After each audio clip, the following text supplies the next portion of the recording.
Hello everyone, thank you for checking out this part 2 of my previous video that I did about nicotine. In the previous video I talked about like some of the good, the bad, the ugly of nicotine, and I mostly talked about like the positive things that people don't really think about, know about, or care to discuss. And I gave a great deal of information about it, and I gave like my thoughts and opinions about it. And I mentioned to you that I would talk about like my experience with nicotine, and my experience is based on a 2-month experiment that I did with nicotine. And when I say nicotine, I mean like the different ways of doing it, like smoking. Like I mentioned before that I tried the nicotine gum because of the health effects that I learned about it. And I decided to take it deeper, to learn more about it, and to really internalize the experience so that I could give you firsthand accounts and give you a very valid opinion about like how I feel about it. Because how can one really have an opinion about something that is just purely theoretical? So I decided to make it a reality so that I could give you really accurate information, or give you a really accurate perspective on this.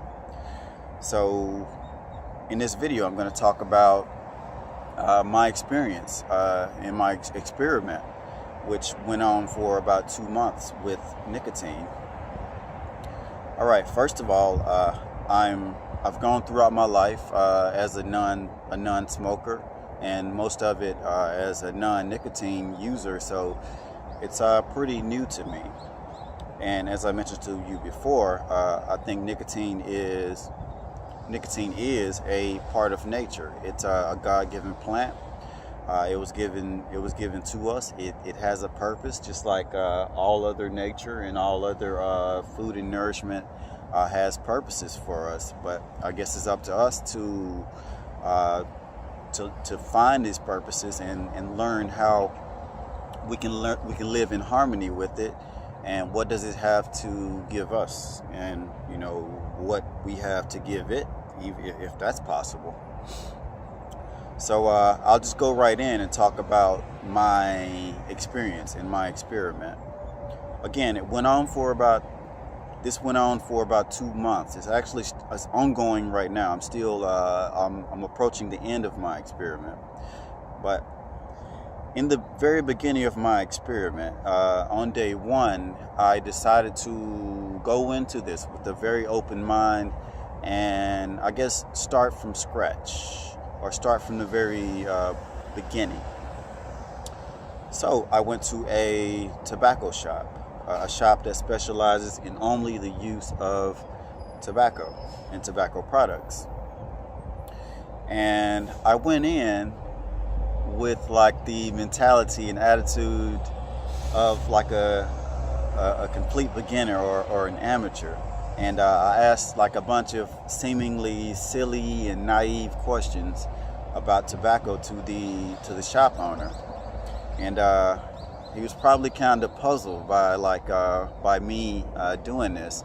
Like I was asking him questions like, first of all, I mentioned to him that I want to try tobacco. I want to see what it's like. And I began to ask things like, what's the best tobacco, or what's the best cigarette? Like what's the highest quality stuff? Because if I'm gonna embark upon something like this, of course I want to do it as safely as possible and as natural as possible. So I asked him like, what tobacco do you have that's pesticide free, chemical free, additive free? What's the highest quality stuff that you have? And of course he led me to like American Spirit cigarettes, which are organic. And I declined this. I kind of went through the internet and kind of learned about it a little bit, and decided that I didn't want to do cigarettes. And he mentioned about pipe tobacco, and pipe tobacco has a pretty good reputation with as far as being clean and pure. And of course, I asked him about this, like, is it pesticide free, chemical free, additive free? And I'm in a foreign country, so of course the communication was a little bit limited, and because of my inability to speak the language fluently, so I had to be very judgmental on the answers that he gave me to the questions that I asked him. But he eventually led me to the pipe tobacco, and the answers that he gave me about it weren't that satisfactory, and I didn't really fully trust the answers. So I pulled out my phone, I went to the internet, and I did a little bit of research on my own about the brands that he showed me to make sure that they were clean and pure and as high of a quality as possible. So I ended up, after about 40 minutes of just hanging around the store and looking around and browsing, I ended up purchasing pipe tobacco, and I purchased a pipe, and I even purchased a water pipe, which would make the smoke even cleaner. Basically a small bong, a small water bong. And I was in the store, and I just kind of absorbed like the atmosphere, like the people that came in. I kind of looked at them and looked at, their mannerisms and how they acted, and, just things that I wasn't accustomed to because I never really socialized with smokers throughout my life. It wasn't a part of me, so, it's a different type of scene for me. And after this, I left the shop after I was satisfied with everything, and I had my tobacco. So I was on it was like the very beginning. I'm like, okay, yeah, I'm a smoker now. And at this time, it was a Saturday, so I went to a social event that I usually go to, where I study foreign language. I socialize with people, maybe have coffee, wine, and just kind of hang out and just meet people and listen to them and learn stuff. And I went, and before I walked in, I decided to smoke my first tobacco from the pipe. So I sat down outside of the place on a little stairway, and I smoked 2 bowls of tobacco in my pipe. And I felt kind of uncomfortable doing this because all through my life, I kind of avoided smokers, because I consider myself like I kind of looked down on this practice. I figured it was kind of unhealthy and kind of like a sign of weakness. So I typically throughout my life kind of avoided this. So as I was doing it, as I was smoking, I felt like I needed to hide. I felt like I was like a kid again, and like I was hiding from my parents, and like I want them to see me smoke and things like this. And also, in the back of my mind, I don't want to give off like the wrong message. I don't want people to see me smoke. So that was like the first challenge. But I went ahead. I did it. I smoked my my pipe tobacco, and the feeling was really interesting. It was really cool. It was of course, a drug-like feeling, and it was very strong because I'm not a smoker. And after I finished, I decided I stood up because I was about to go inside of the place, and I noticed I felt kind of lightheaded. And it took me back to when I was 13 and I first tried smoking, and it was the same feeling. And when I did it when I was 13, it kind of scared me away from it, and I never really wanted to do it again. And I was back to that same feeling. So I felt lightheaded, so I sat back down and I waited about 5 minutes, and then I stood back up and I decided to go inside of the place, and I socialized with the people, and I felt really good for a couple of hours, and I had a good fun time.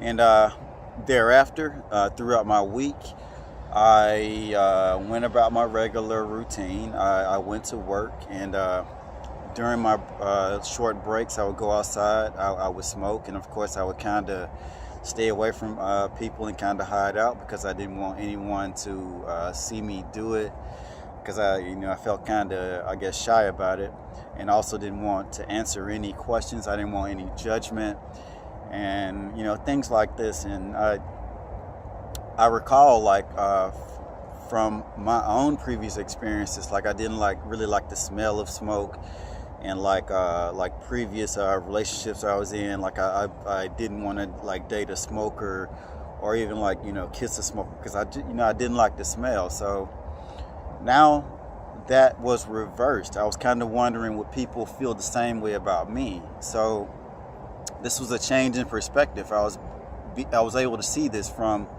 the other side, the other point of view.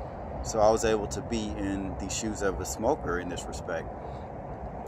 And I went through the week. I smoked on a regular basis. I was, living the life of a smoker, and I kind of saw, like, how they experience life and how they kind of view things. And the following weekend, I went about my routine. I hung out. I went to a few social events. I met people. I began to socialize more with other smokers. And usually, previously in my life, I never really did this. I never really, talked to other smokers and other people, because, we didn't really have anything in common as far as smoking, because, smoking is kind of a lifestyle. But now I'm socializing with smokers, and I kind of realized that they have they give like good conversation, like it's good intellectual conversation. I really appreciate that type of thing, and I was able to connect to that, because I never really did it before, and I kind of made like new friends, and it was a really cool experience. And also during this time, I was going through, I guess, pretty trying time in my life. Like I was kind of getting beat up by love a little bit, and I had a lot of thinking to do, and there was a lot of self-reflection going on, and I kind of needed like something to help me clear my mind, and just really think about things and really analyze myself and analyze the situation. And this led me to, hang out with these new friends that I made. And I went out, I hung out kind of late, which, I don't really do that much at this point in my life. So I was doing something new. I was hanging out, and we went to different places. We ate, we drank wine, we did these things together. And like I kind of learned something about that. Like throughout the night, we would drink, we would go place to place, and in between the drinks, I would smoke. And of course, like it made me think, like drinking alcohol, like especially if you do maybe a little too much or more than usual, it's kind of inflammatory, and of course not good for you. And you get intoxicated. And I noticed that the smoking was it balanced that out. And I thought about it, that excessive drinking or drinking a lot is inflammatory, but nicotine has an anti-inflammatory effect. So they were able to balance one another, and I didn't get as intoxicated. And I kind of learned something about that. I learned that those two things work together. And thereafter, like after about 2 weeks of following this routine, I'm smoking a few times a day. I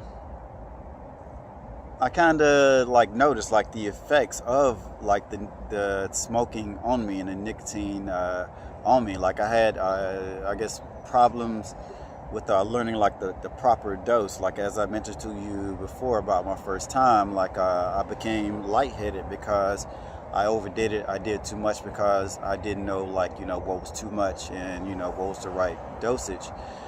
And I had like issues like I realized that I shouldn't do it on an empty stomach. So I made sure after learning that, I made sure I like did it after I'd ate something. And sometimes I would feel nauseous, like if I did too much or if I smoked too much.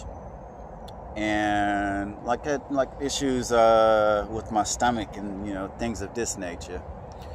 So I had to really kind of fine tune it and learn what was too much and what was the proper dose of it. And after about 3 weeks, of course, I was really paying attention to my health, and as I mentioned to you before, like I had like a like personal like situation within my life, and I kind of needed a crutch. I need something to lean on to really help me just come to grips with everything and learn about myself within this situation.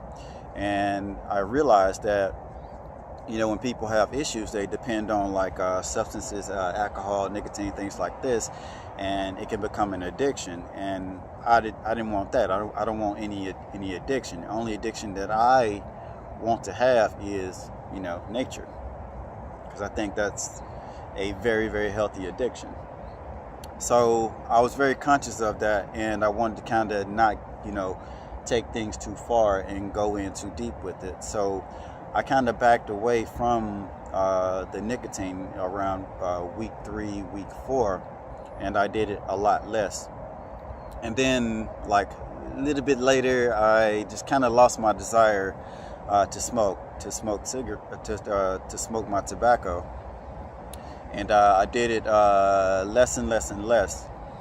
And then I kind of like wondered. I was like, is there another method? Because the smoking, I just overall don't feel that great. I don't feel that healthy. Like the sensation, the good feelings were kind of going down. I realized that I was developing like a type of addiction, because in the beginning I felt great, but I was realizing that I was needing more to achieve that initial feeling.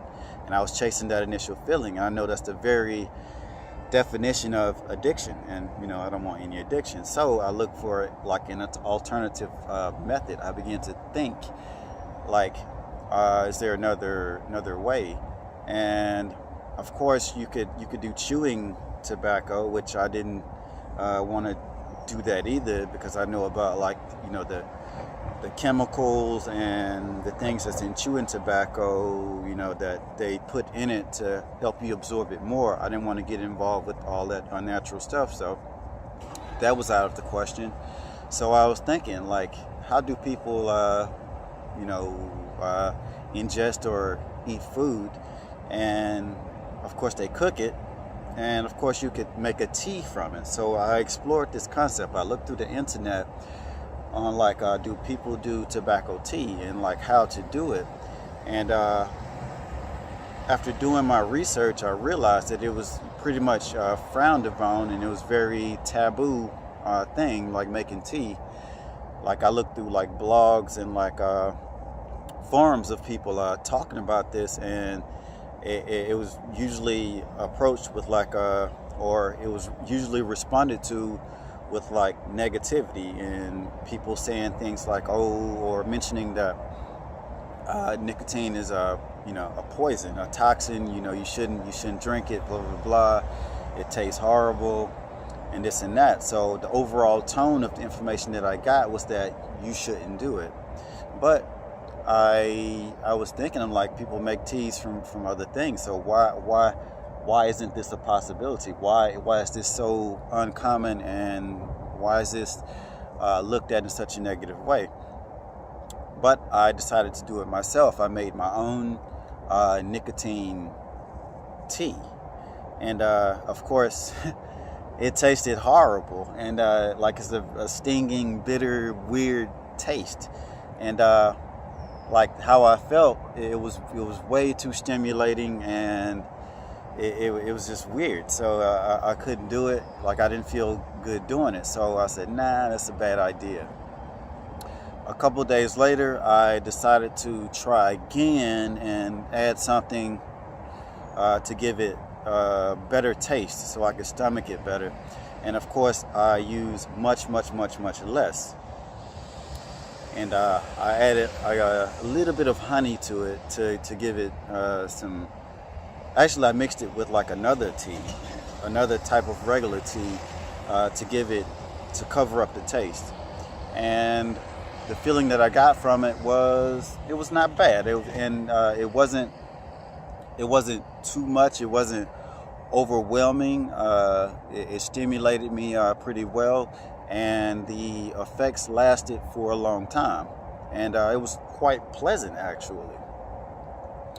And a couple days later, I decided to try it with coffee, because coffee has like a bitter taste, and I figured that it would blend well together.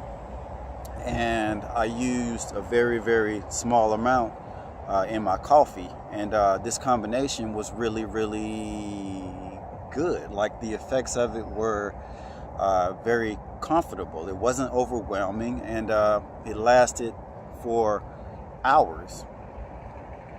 And my thinking was really, I liked the effect that it had on my thinking and my productivity, and it was really cool. It wasn't like addictive. Like I only had like the urge to do it maybe like once a day, and overall I pretty much liked it, and I stayed with this for a period of 2 weeks. So the past 2 weeks, that's what I've been doing, and it made me think, like all the other ways I did it, like with the nicotine gum, it had its ups and downs, and with that, of course, it's pretty much a pill, and you're chewing gum. It's pretty much just a drug to isolate the nicotine, and of course that's very unnatural. And with smoking, you're smoking it, even though like the ancients did it, and it's been done this way since forever. But still, smoking, of course, it's not healthy, because you're ingesting smoke along with the nicotine. So the tea just seemed like the most logical thing to me, and I did that, and I was doing it with my coffee, and it kind of stuck with me, and like I made it like a daily thing. And like something that I noticed was that, like with the gum, I did the gum to initially. The purpose of me doing the gum was to get the health benefits, to get the smart drug benefits, and to improve my mitochondria. Mitochondria make energy, and that was like the purpose of it. And what I noticed with the tea was that I was able to deal with the cold. My cold tolerance was much better. Like right now, it's freezing cold, and I'm getting my divine energy from the sun. This is like a daily thing that I do, and it makes my day, it makes me feel good all through my day. It is very addicting, even though it's very difficult to do, being out here in the freezing cold, stripped down like I am right now. But I'm dedicated to doing so, and I noticed that having a nicotine coffee after my meal in the morning, before I do this, like I do on a regular basis, is able to help me deal with the cold a lot better. And like with the nicotine gum, I wasn't able to deal with the cold better. Actually, it made my tolerance go down. Like I would feel colder with the gum. So it's like, whoa, this, the gum. The nicotine is supposed to improve your mitochondria, and mitochondria, they make energy by they burn fat, and when they burn fat, it releases free heat from your body. So it should, like in theory, like make you warmer, by making your mitochondria work better. But the tea was actually far more effective than the gum in doing that, which led me to like now I'm at the point where I'm gonna ditch the gum. The gum was like a year-long habit. Like I did it probably like during the summer, I did it maybe daily, and during the winter I did it maybe every other day. Now I've decided to just ditch it because the tea works way better.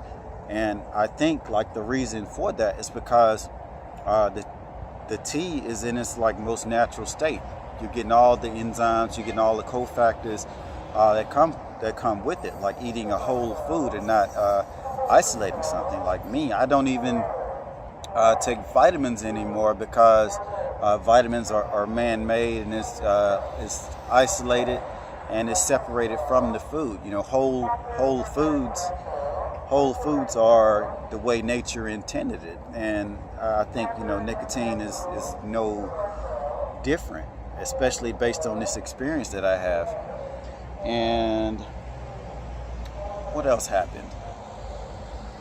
Yeah, that's pretty much what happened during my experiment. It's pretty much like the conclusion that I came to. Like by using this in its most natural state, I think it's most beneficial, and I got the best effect from it. And actually, this experiment brought me closer to nature. It brought me closer to what nature intended with this. Like now, I'm no longer doing the gum, which is pretty much the only drug that I do now. Like I don't even take any pills, any vitamins anymore. My only pill now, or my only vitamin, is nature, like what I'm doing right now, and it has worked far better than any other type of supplementation that I've ever tried.